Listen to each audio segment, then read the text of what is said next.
Welcome to the Fearless Happiness Podcast, where we showcase phenomenal individuals who have overcome serious traumas, life obstacles, and challenges to find their own path to fearless happiness. Listen as Max Naist invites guests from all around the world to share their experiences and spread strength, hope, and faith. This is the Fearless Happiness Podcast, and this is Max Naist.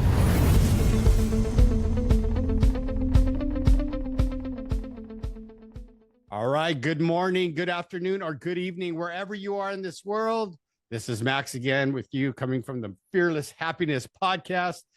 And yes, again, I am blessed. I have another amazing and special guest joining me, Blair Dunkley, all the way from Canada. But what I like to do, Blair, is have you introduce yourself to my audience, like who you are, what it is you do, and then you and I are going to rock and roll. Well, thank you so much, Max. It's a total pleasure to be here. And I know this is early, but hopefully if you guys stick around to the end, I'll give a few gifts away. But you know what? I hope you guys give some gifts to Max, honestly, because we were just chatting and I'm impressed with his attitude, his energy, his connection, and his building his podcast the way that he is. So please give it a 5-star review and help it get out there, okay? If you don't mind, hit that 5-star like and just put in some comments to boot. Anyway, for me, Blair Dunkley, created a few companies in my lifetime. Life Skills Colleges was a big one. I did that for 35 years. I started that based on research done here in Canada. The government back in the day spent $42 million in 5 years figuring out 362 core competencies that people need in order to cope with life and problem solving. Unfortunately, the research was shut down a little bit early. I went on and did 17 and a half years ongoing research. And from that, a bunch of things fell out. But a big thing that fell out was the whole thing about the phobia freedom formula. So people with phobias, fears, anxieties, PTSD, that sort of thing. Traditional methodologies that I found don't necessarily deliver what's needed, so that's a major part of my work back in the day, was to do that. So what I do is I help leverage people out of that in generally 45 minutes or less and show them how to think differently. And it's all around these mind models that I developed while I was at Life Skills Colleges. So I'm a behavioral researcher, and that's what I do. And I teach people how to think differently and leverage themselves as a result. Right. Because you and I were talking before the podcast here. We were talking about mindset, and you're like, yeah, there's mindset is not working for a lot of people, right? Because of these phobias or fears or the anxiety. And I can attest to that, like someone very close to me. I know their anxiety, certain events have happened in our life where their anxiety levels are right. So I watch it and I could see it coming on, right? Certain things that we do together. Well, if I wasn't there, they might have a panic attack. Right. Right. But I've also seen this person that I care about very much put herself, what do they call that? Like when they face that fear and do it anyway. Like exposure therapy, as you would call it. That is exposure therapy. Yep. And there seem to be getting better. She still has her moments, but there are moments where it does become overwhelming, and she'll say, "Can you go with me to the store?" When there's a lot of people around. And I get it, because I get anxious when there's a big crowd, like when I feel like I'm in a confined space, even though like back in the service, right? I had to learn how to be in confined spaces because I was on a ship. And when we were fighting fires in the engine room, I definitely not a lot of room down there, and then when I got out fire service and all that and learned how to do things. And, that's how I overcame a lot of my fears, was by doing things that I knew were going to put me in those situations. Mm-hmm. So here's one example, and then I'll let you take over. But like heights, I was afraid of heights. Like what did I do? I went skydiving twice, once at 13,000 feet and one at 18,000 feet. So now it's not an issue. I just kind of put myself in that situation. One, it was because I'm an adrenaline junkie. I like that stuff. But I knew if I would have let my fear, I would have never tried it. If I would have let my fear take over, because then I would have saw like these, I'm not going up there. No way.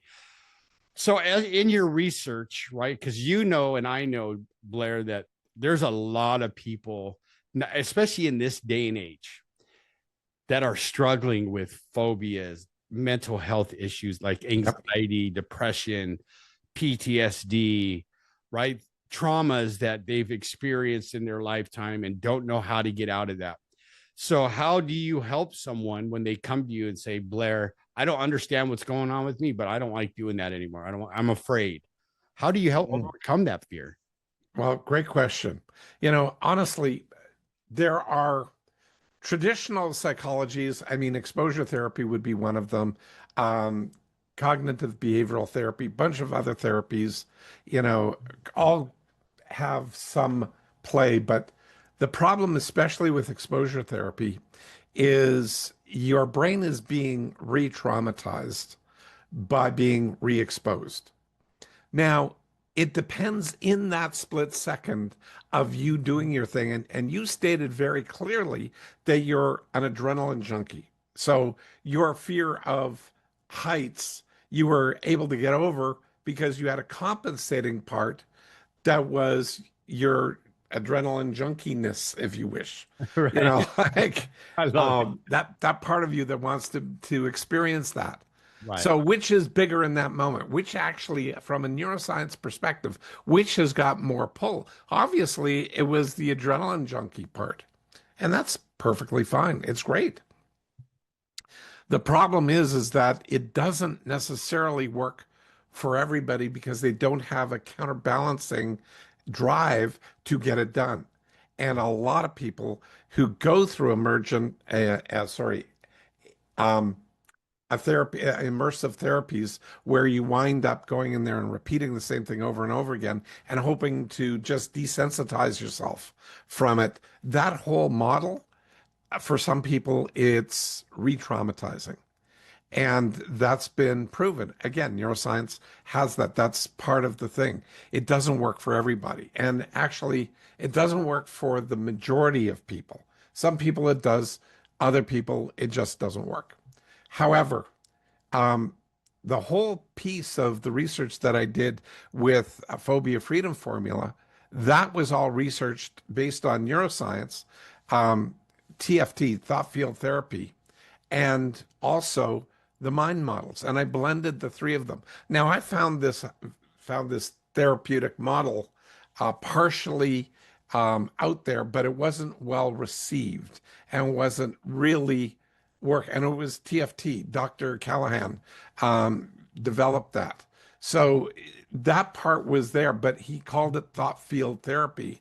And it was before it was done in the 1980s. Okay. It works basically, but the issue is that it doesn't, the theory, the background of it is not linked into current neuroscience. So they didn't have that. And his theory on it was all about thought perturbations and how, your thinking worked and energy systems and whatnot. And it didn't stand up well to criticism. However, neuroscience starts breaking things down. And when you start recognizing his components of what he had, what fires together, wires together. Common aspect. Dr. Herb, I'm butchering his name. Apologies, but it's not Herbert. It's Huber. No. Sorry. Anyway, it's popped out of my head. Had it on the tip of my tongue and it left. So anyway, this guy figured out and coined the term, what fires together, wires together. And it's great for when we start seeing the neuroscience that's there. And we also have another thing that's common in neuroscience is rapid repetition. When we do rapid repetition of anything, it tends to lock in our brain better. Okay. So parts of the thought field therapy had this, what fires together, wires together. So if you have a thing in your mind that you're irrationally afraid of, like my ex-girlfriend and she had a horrible fear of flying, absolutely horrible. It would take her like two Xanax and you know, two double martinis to pour herself onto the plane, sort of thing. I know someone like that too. Yeah, well, you know what? She ain't the first, she won't be the last. Right. But literally using the mind models paired with the thought field therapy and neuroscience, I was able to literally permanently cure her in under 45 minutes. Wow. And it's permanent because what we're doing is we're taking some of that neuroscience stuff because we're using rapid repetition and what fires together wires together. We gently open the phobia up in our mind, and then we do what fires together wires together. We do a whole bunch of different actions and thinking, all while we've got this open to scramble the connection between the thought of what's phobic, getting on a plane or flying, and crying, breaking down, shaking, stressing out, all of those other things, the physiological parts. Well, we rewire it. We literally rewire that. So it goes away. And we do multiple iterations so that the person literally monitors themselves, which comes back into the mind models, how you interact with this. It needs to be a guided process. And so that you can monitor yourself and notice how you are going, how you are changing. And as you change, your practitioner, your phobia freedom formula practitioner starts breaking it down with you so that you become consciously aware of the thing that you just, yeah, it's less. Well, what specifically caused it to be less? How did that do it? And then they see a look on your face and say, what's happening right now? What are you feeling right now? They describe it because usually that thing on their face is a smile. Right. And they barely notice the smile. But then they go, yeah, I'm just not feeling the pressure. I don't feel like crying. And before, when I was thinking about it earlier, when I sort of test them out first to make sure that the phobia is actually there for them, Right. they start almost crying, and then I try and interrupt it and redirect them. Sometimes they break into tears, and just by thinking about it, they have a tough time coping with it. And I go, okay, that's obviously a phobia or a fear or an anxiety or PTSD or whatever it happens to be. And we break it out and break it down into things where we get them to track and notice. Then we do rapid repetition with that. And that starts stacking the brain's way of coping differently right now. So it rewires the neural pathways. That's Right. it in a nutshell, but there's so much more to unpack here. Oh, I can only imagine. But what comes to mind for me, like what I do with clients, like say in our facility, right, that are, it's difficult, but it's brand new, right? Because they come in, they're broken, right? They're going through detox and they're, Yep. Been on the streets or whatever. And they always, they'll come to me and say, Max, I got to change the way I think. And I said, well, are you willing to do something? It's not going to be hard, but something different so you can change the way you think, right? But you have to be consistent and you have to do it every day, right? Like you said, almost it's that repetition. And I start them with a basic gratitude journal, right? Mm-hmm. You and I know the more you put positive things, like from the time you wake up, like if that's the first thing you do, and then the last thing you do is put something positive in your brain, neuroscience proves that it'll actually build new neural pathways in your brain so you could look at the world and people and yourself in a more positive light, right? Exactly. Right. And so it sounds like that's kind of what you do with depending on the situation, obviously, but is to build those new neural pathways so they can overcome and get rid of the phobia or fear, right? By replacing them with new neural pathways, correct? think about it. Everything that you think, say, and do all comes and gets filtered through your brain one way or another. Okay? You can't move this thing here. You can't hear, you can't see, you can't feel without your brain being involved Right. to some degree. Right. Everything. It's part of everything. So how did this stuff that we were just thinking, seeing, hearing, feeling, even tasting, how did we learn to do all of that? Part of it is how we're built, but everything can be developed. But even ineffective things like being like, I don't know if you know this or not, but the pain and pleasure center are right next to each other in the brain. Right. So some people can literally learn how to, it's going to sound weird, enjoy pain so it becomes pleasurable. Now, that is not normal, but that is something that happens. Right. Right. Right. Secondly, way back in the day when I was doing my behavioral research, there was a study done of a young child who would enjoy touching and burning themselves. They weren't in an abusive family, but they would enjoy that because the pleasure and pain center were merged in the brain. So pleasure and pain did not work like that.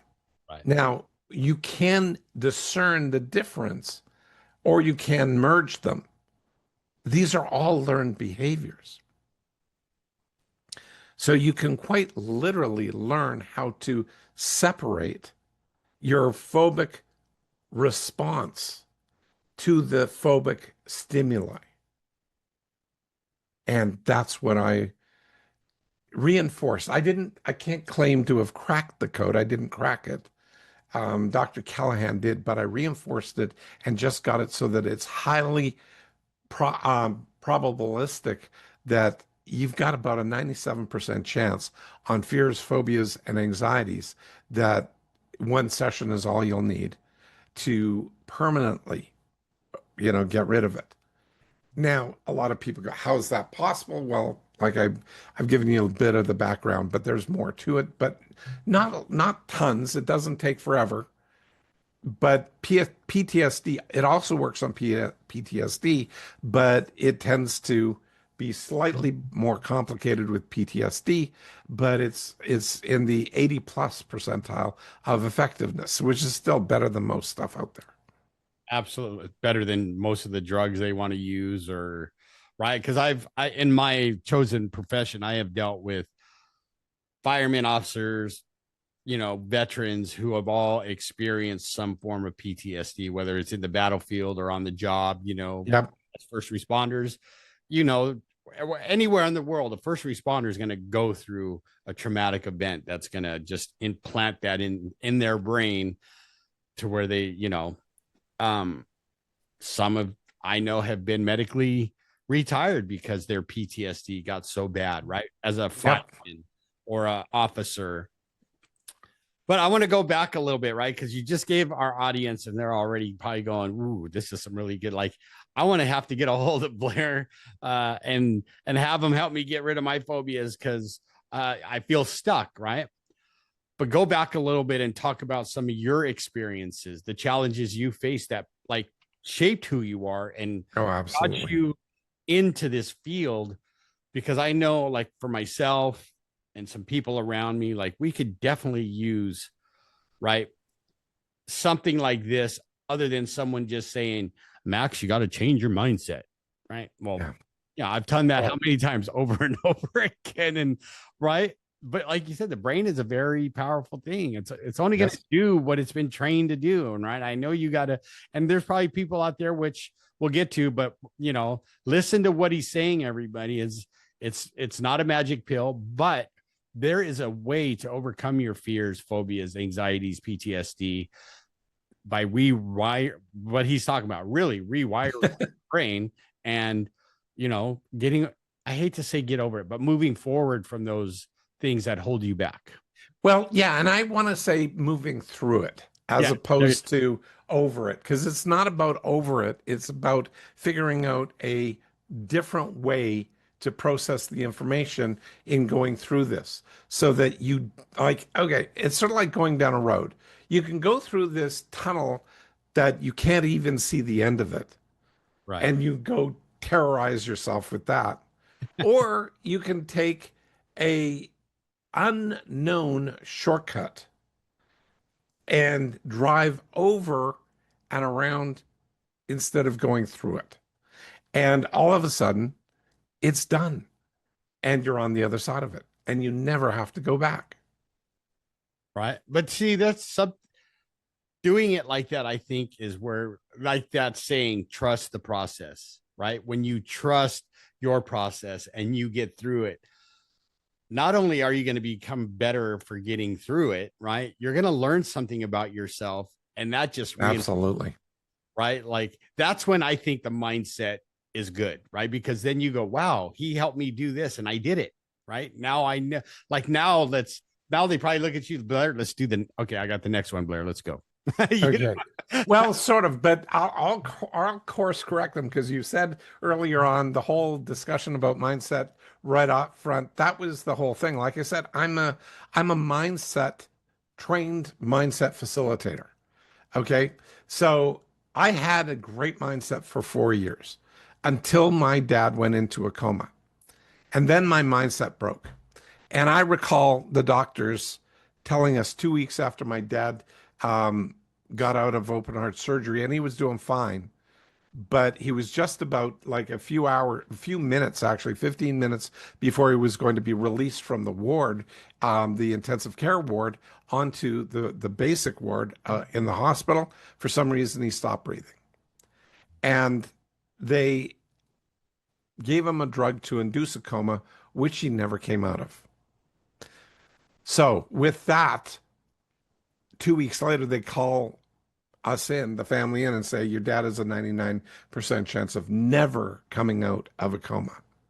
Well, I broke down. Like I went home, went in the shower that night and just collapsed in the shower, convulsively crying, just couldn't handle it. And I was already at life skills colleges. And at the moment I go, I got to pull myself together, because I can't be showing up to work with, 80% of our students potentially suicidal. And here I am, I just about want to join them, I'm like, fuck, pardon my language, but it was horrible. So, well, that's dad though, too, yeah, it was. it just throws the biggest wrench that anybody can think. Trust me, I know exactly what you are talking about, where you just go, well, this sucks. Yeah. How am I going to get through this now? Right. Because, yeah. And then you start doing, like, I don't know about you, but I was trained in how to manage these things and help other people manage them, these types of experiences. And one of the ways that I was using was mindset. But fortunately, I was also trained and taking training at the time to become a trainer of life skills coaches. I was already trained up and a coach, but I was being trained as a trainer. And so I had some skills. And I thought mindset was the best thing since sliced bread. And my mindset broke. And what I wound up doing was going out and literally going back to my trainer. And I'd ran myself through 90 minutes of exercises that I'd run any one of my students through. And at the end of the day, she ran me through those exercises, which I'd already run through. And it came back exactly the same. I didn't change. I didn't shift.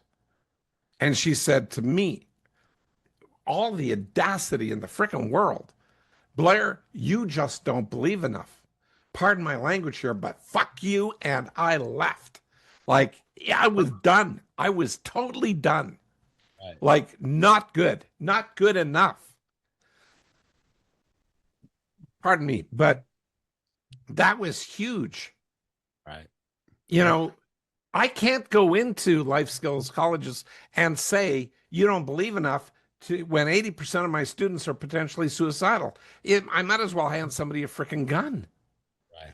Like, that's not reasonable.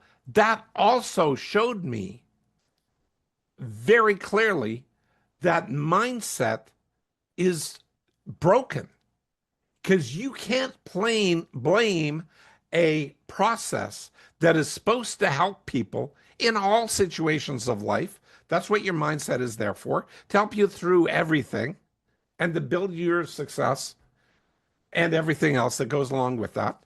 Right. And then tell them that it's my problem, it's me. That's freaking BS. I go, no way. This does not compute, because life skills with life skills training did not do that. And I was able to use that on my clients, somewhat on myself, but not as completely as I would like, because it wasn't everything that I was looking for with life skills. As I said earlier, there's, some gaps that we needed to fill in, and these were some of them. And Right. that's where my behavioral research part kicked in, and I went after it. And I developed models that were able to, mind models actually, that were able to understand and quantify the issues, and then move forward to providing action steps to be able to get change happening. So every mind model is identifiable, named and labeled. It's repeatable. You can do it over and over again and get a similar result, and duplicatable. And that's what I added to Callahan's stuff, where it became so frickin' powerful, blending that with neuroscience. Pardon me. Blending that with neuroscience was just an incredible, effective thing. Right. And well, you were your biggest experiment, right? When that happened. And it drove you to go, there's got to be, we're missing something, right? I have created this life skills college, and I'm helping people, like you said, who are potentially suicidal, ready to call it quits. Now here I am going through it. And one of your facilitator tells you, you don't believe enough, right? And I would have killed. To get my belief back. And but see, because you've been through it, when that belief gets shattered, like with your father. Yeah. I went through it like 8-9 years ago, where I lost my sister, my brother, and my mother, right? Like for a moment, like a brief, like why is my recovery important then? Because I just lost 3 important people to me. Why keep going, right? Because the mindset at the time was like, of course, why me? Right? It wasn't about me, but it was, why me? Why do I have to go through this? And right, what is the universe, or for me, it's God. What is God trying to teach me about my mind and how I can, right? And then, but I had those moments where I sat still and go, well, I'm here for a reason. And it's to help other people who are going through similar things in their recovery, right? As a recovering addict or alcoholic, to show them that I don't have to go backwards just because I had some difficult times, right? Like it's not a reason for me to go numb my feelings because they're uncomfortable, right? Which has led me here with you today. And like, now I realize, like, to be a whole person, right? Authentic. We're going to have our faults, of course. We're not perfect, but having you here to say there are methods to help people grow through their challenges, right? Whether it's a phobia or an anxiety or a PTSD or trauma event, gives me hope, right? Because without people like you that took the time, like you said, years and years and years of research to go, we can figure this out. Now you've done it, right? And now you help people. I mean, just being here with you gives me hope, right? Because I know that feeling when you just shared that. I was actually feeling it, because I remember when, like 2 weeks before my mother passed away, like she fell asleep and never woke up, right? Like it was, she gave up, and you know what I mean? And I remember it was the day before Thanksgiving when I was with her last. My daughter was holding her hand, and I remember kissing her on the forehead and whispering in her ear, look, go be with your son, your daughter. It's time for you to go, right?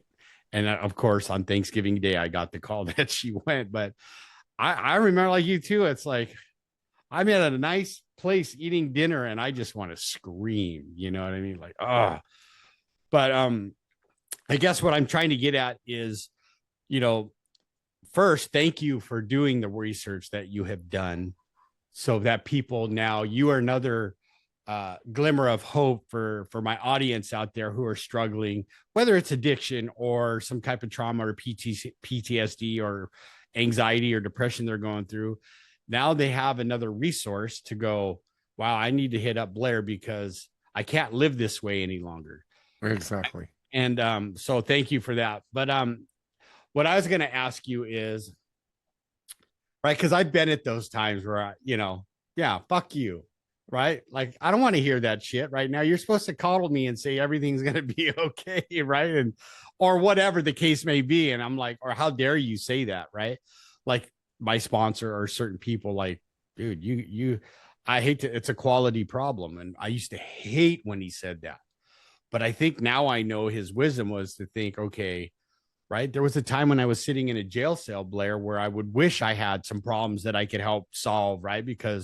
But I can't move or go anywhere because I'm sitting there, you know what I mean? So when someone comes to you, and I'm sure you've seen it all, how do you, like, I want to say, make them feel comfortable with going, okay, let's start this process? Because sometimes there is a fear of something new. Like, what if it does, I'm sure you get what if it doesn't work for me, Blair? Yeah, all the time. How do I go? First of all, don't trust me. Test me. Test this stuff. I love it. If you do mindset people will say, just believe in the process. I go, bullshit. Don't trust me. That if I'm telling you that, run away, because I want people to prove me wrong, that it doesn't work for them. With mind models, every one of the mind models that I did when I was at the college were tested to work 80% of the time. Mindset, proven scientific research. If you want, I'll give you a link to the paper, the SAGE journal. The Association of Psychological Science has an article in there done by a research team on mindset, where they state in the title, even, is mindset, I'm going to butcher it, so I don't have it memorized, but it's more or less, is mindset overrated? The evidence appears, or the promise appears larger than the evidence. And the evidence was mindset at best works 1% of the time. Right.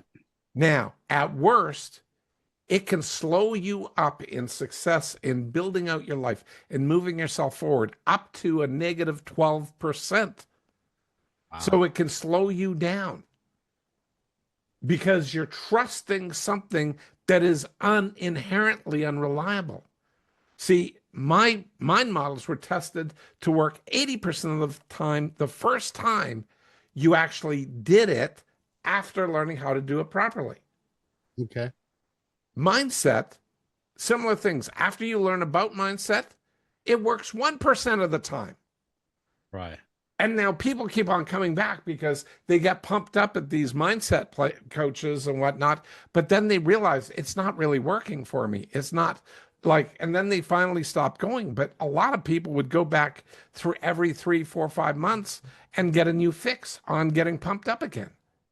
And my stuff is one and done because it changes how you think, not what you think. Right. So that's the real key. It's change Yes. how you think.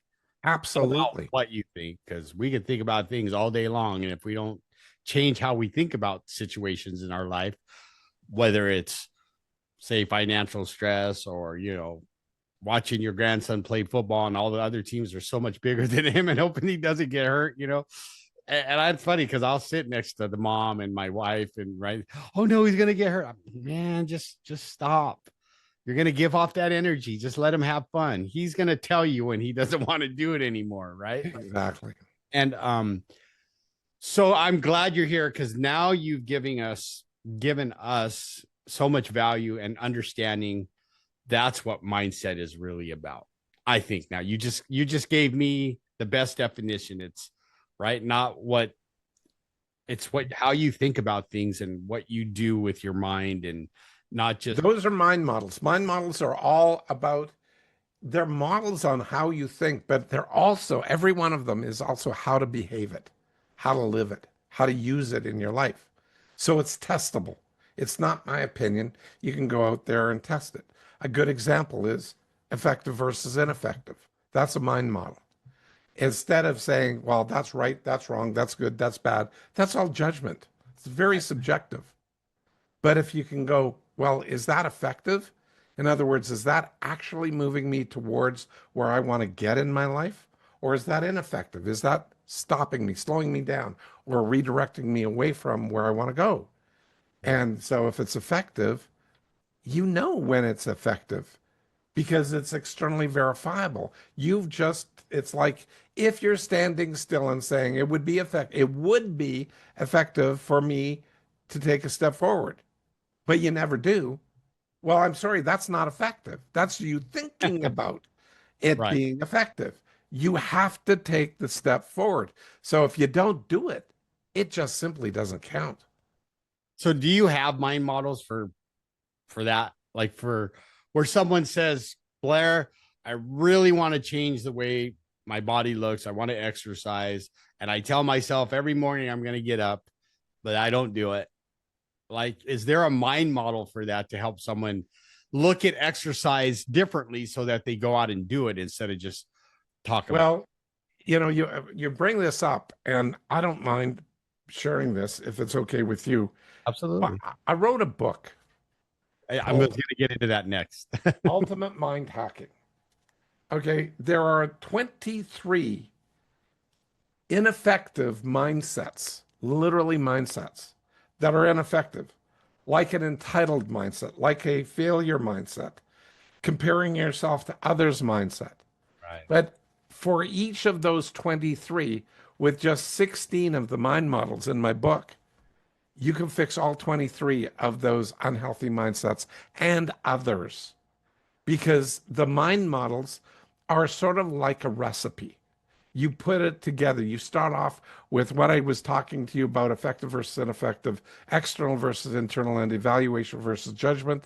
That group is called a stack, and that stack is called the 3 E's. That is the most reliable set of mind models. And that's what we send home with people who have gone through the phobia freedom formula. And so, that's huge for people to be able to wrap their head around so that they can understand how do I consistently stay out of my phobia? Because if you go hunting for it, you can find it again in your brain. Right.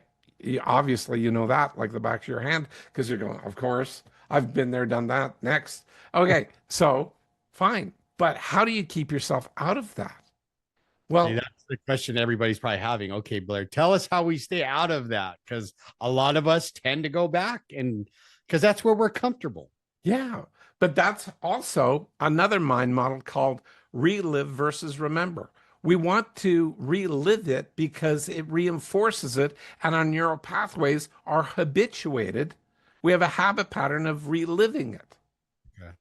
Well, think of every time like I used to work with drug addicts and alcoholics all the time as well, back at the college. And, they got relatively high suicide rate, yada, yada, yada. So the issue here is how do you help people stay out of that thinking? Well, the 3 E's works to if it's not too big of a deal, but if it's a bigger deal, you got to go into remember versus relive. Remember is where we get to. We remember the time when that was, but it doesn't connect us to the emotional burden. Right. Whereas reliving, oh man, I can feel myself like I was right there, and it's horrible. Well, the whole thing here is it's fish stories. You know about fish stories. They tend to grow every time you tell Right. them. Well, the reality is that is so true because the brain habituates and it becomes easier to recall each time.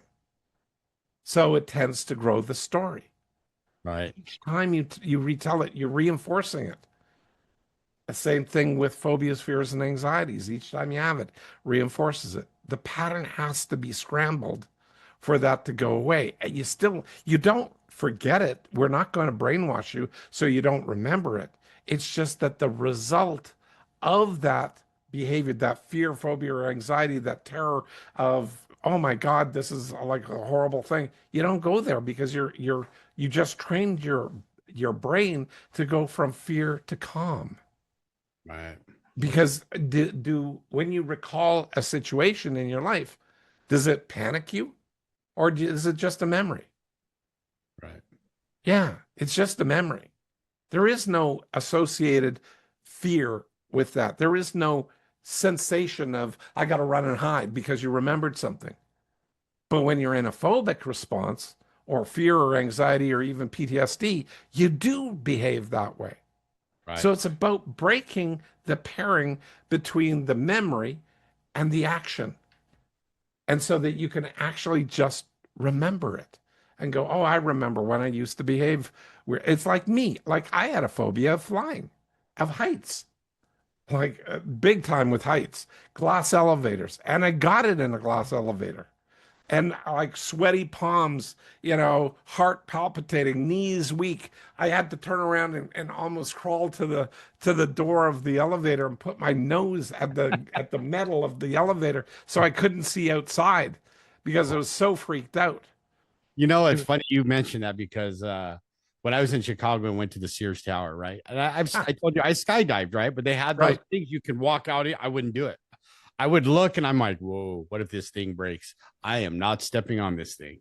It was weird. Like my phobia or my fear kicked in where I told my friend, I'm doing it. I trust you. Go ahead.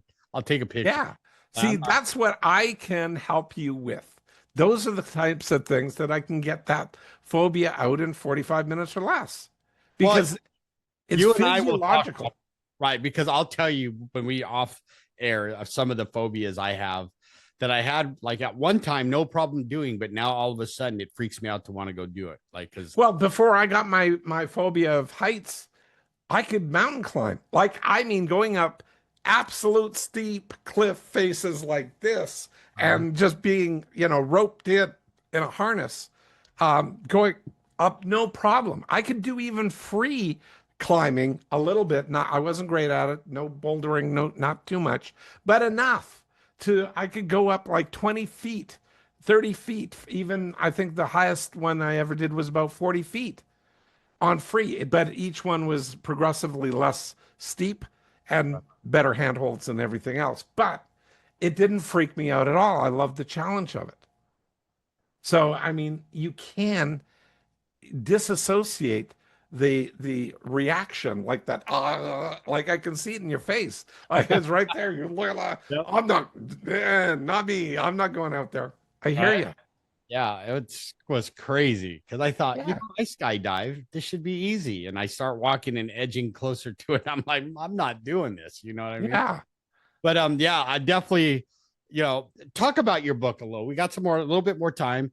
Talk about or give the audience an idea because I'm sure I'm going to get it, but so they understand what's in your book, what to look forward to, right? Because we need more people like you that help us actually change the way we think instead of, I hate to say it, right? I see it with my grandkids, like hide in a tablet or a phone and become thoughtless. You know what I mean? Like, I'm going to stare at this screen.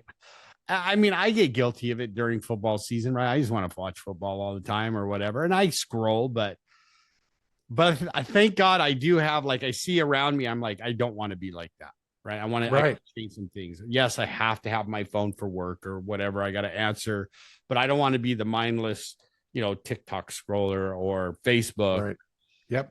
I want to use them to actually highlight people like yourself that, our minds are greater than we think. And if we use them correctly and harness the power of our brains in a positive way, like success, it's only uphill from here or up. Exactly. But talk about your book, like what's in it, how it came about a little bit, and just so give the audience an idea of what to look forward to when they get your book. You betcha. So Ultimate Mind Hacking This book here is one of two books that I have. And the second one is Phobia Freedom Formula. But what's in here literally are 23 unhealthy mindsets. And I rattled off some of them, like, jealous mindset, perfectionism, low self-worth mindset, excuse mindset. Like, and there are mind models that I talk about in there that can literally give you, it's like a recipe book to how to work with your mind. And these are externally verifiable so that you can test these out and apply them to yourself to do that. And that's what the ultimate mind hacking is all about. And there's support with that as well. On if you go onto YouTube and the Blair Dunkley experience every Tuesday night. In fact, later tonight, it is a Tuesday that we're doing this on. So it's every Tuesday night at 7 p.m. Mountain. I do a podcast, a live one, a group one, where we're on YouTube live on and do a Zoom call where I literally have, I don't know, between 8 and 15 people show up any given night, and we talk about the mind models and how to use them. And it's also available on YouTube where there's an entire thing called the Reboot series where I did, I don't know, 14 episodes with all the fundamental mind models that I do almost every time to give people a baseline of that. So that everything in the Reboot series you can take a look at. In fact, I've done 3 tonight. It's going to be number 358. So, and I do it every week, every Tuesday. So I've done it for over 358 weeks. I love it. So over 6 years. That's a lot of weeks, everybody. Wow, this has been a great time, Blair. I've had I know for me, I could sit here a couple more hours easy and discussing this stuff, but I do want to get into the questions that I love to ask. So we're going to start with fearless, and I know my lighting sucks today, but if you see, we'll start with fearless. What does fearless, having gone through what you've gone through and learned what you have learned, all the research, what does fearless mean to you, Blair, and how does that show up in your life on a daily basis? Well, for me, I've gone through a lot in the last 6 years. Believe it or not, I'm 70. I may not look it, but I am. You don't look it. No, Thank he you. does not look it, everybody. You'll see on the YouTube when it gets aired, he does not look 70. There you go. I do, but he does not look 70. Yeah, thank you. But, divorced at 64. Okay. Then going into COVID, and my business model, well, my ex and I worked in the same business that I built. Results Now was my creation back in the day, getting the mind models out there, doing things in business, helping people that way. I liked rewiring the mind as well. So we also had that business. She got Results Now, and I got the rewiring the mind. At the end of the day, fearless then comes down to needing to be resilient, because the main part of it's not being free from fear. Right. It's how we cope with fear. And I believe resilience and the ability to bounce back and go through things is essential part of recovering from fearlessness or creating fearlessness. Besides, another mind model that I have, fear, F-E-A-R. It's future events appearing real. Yeah, I could tell you what it says for us in recovery, Which is face everything and recover. Yeah, okay. Or fuck everything and run. Yeah, exactly. Yep. But no, I had to coin it because the fear my way, I did that over 40 years ago now, because it's actually how fear operates. I've been in life-threatening situations numerous times, and I can honestly say I wasn't afraid right in that moment. Right. I got afraid afterwards where I started shaking and everything, broke down and everything else, but I wasn't afraid in the moment. And so, and that's not just me. That's like a few hundred people that I interviewed before I decided to put that acronym together. Is it accurate? I cannot find evidence of people actually being afraid in the moment. Now, if they go in their head and replay the scenario from where they are now, yeah, they can feel the fear that they think they would have felt. But when you capture them right after that moment, were they actually afraid then? No. They are afraid now because they project, Right. because it's future events appearing real. So for me, that's a big part of how I shift myself, because I keep myself in the present as best I can. And because the present is the only place I can change. So if I'm present, I can adapt. I can be resilient. I love it. I love it. You hear that, everybody? I hope you're paying attention. Well, that leads me into my next question. As you can see, I don't know if you can see it or not, but happiness, and I put a Y in it for a reason. What does happiness mean to you, Blair, and how does that show up in your life today on a daily basis? By the way, is the why in happiness for you? I always tell my guests, tell me what your happiness means to you, and I'll tell you if you nailed it or not. Okay, sure. So happiness actually, I wound up like I'm a behavioral scientist, so I wound up researching what actually makes people happy. And people without any conflict in their life, they're not happy.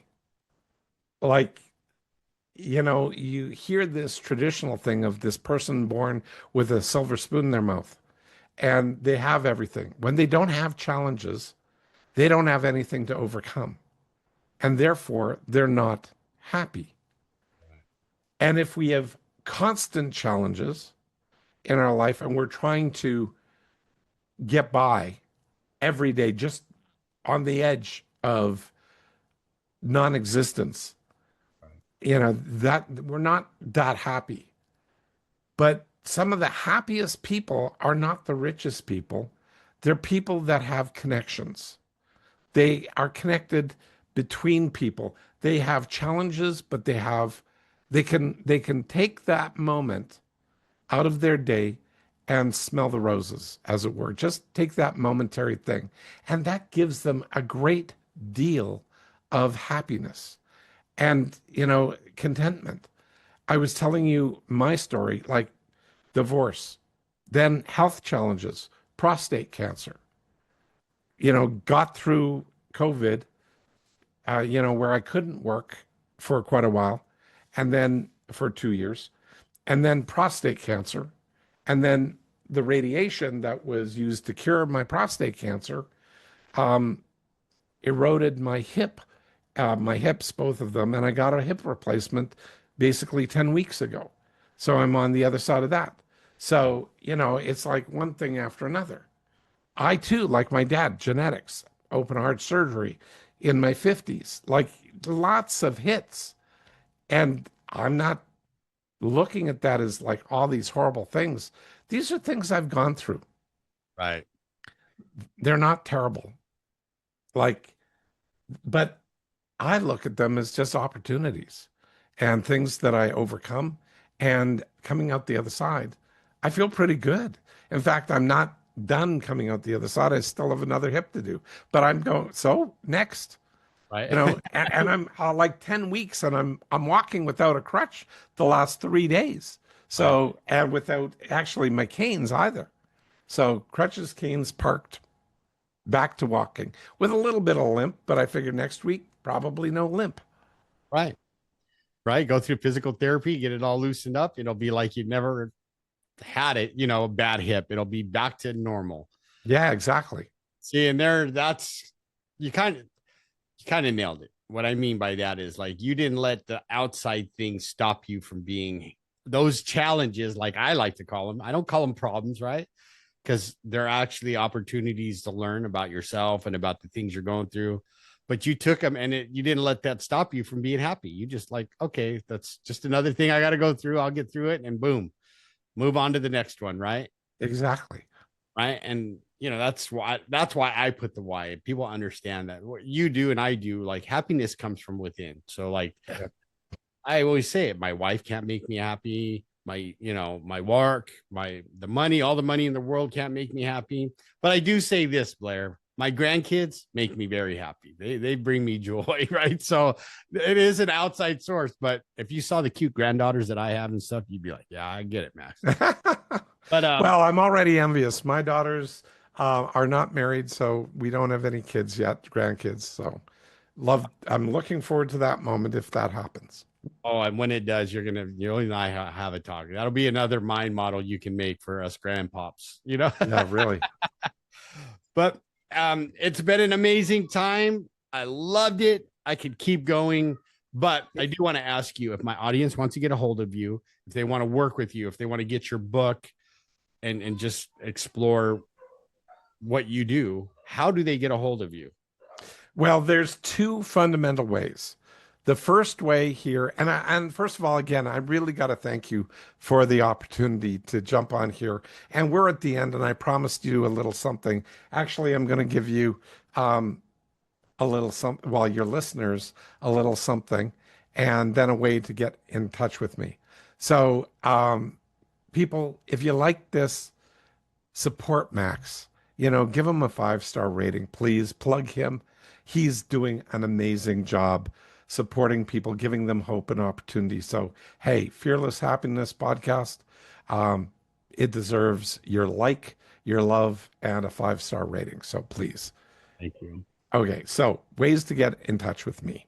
So you can do it literally with, if you want, I have about a 7-page booklet for Phobia Freedom Formula that actually helps people understand not only the process, but gives you examples of people who've gone through it, like, Dr. Kavon, who went through it and, overcame imposter syndrome and, that whole thing. It's a big deal. And so that needed to be handled. Sadaf is another person who overcame cats and like a fear phobic response to cats since she was a kid. And then Christy, who for the life of her could not drive over bridges over water. Didn't matter how high or low.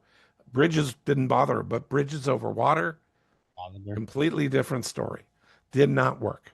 And she couldn't understand it. Pure phobic response. Right. So you can hear some of the quotes that they said of how they felt and behaved, but more importantly, some of the processes that I help people go through so they can understand it. And if that aligns with them, then they can, find a practice. Well, I'm training practitioners actually in that process. Or if you want to, you can just sign up. But I'll send you the book and you'll have a link to be able to get a hold of me.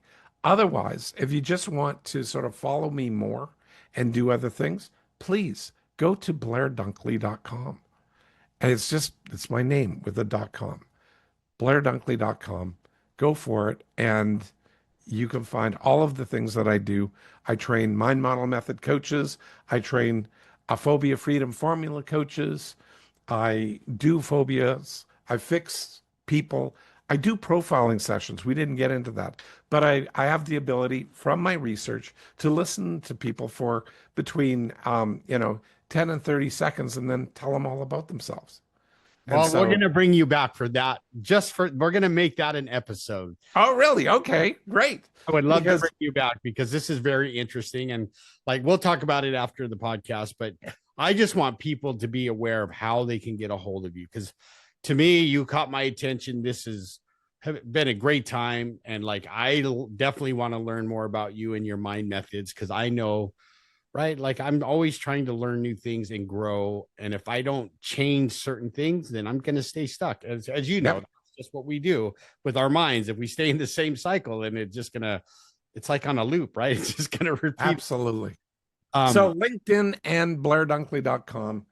And so find me there and just put for LinkedIn, if you don't mind, just put in the word freedom and I'll send you the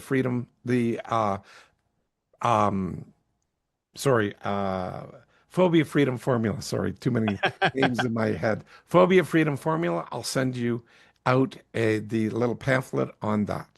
Awesome. Do you take him up on this, everybody? Because I am. Me and him are gonna have a little talk after here, but after the podcast. But like I said, Blair, this has been such a wonderful time. I've learned so much about you as a human. You're doing great work out there, helping people overcome their stuffs. And to me, it's an honor to have you here, and I'm grateful that you took me up on it. So thank you so much. But you're not off the hook just yet. I get to ask you my favorite question that I ask of all my guests, and it goes like this. So, Blair, what is the one piece of advice you could give my audience to help them grow as human beings and become better people? Wow.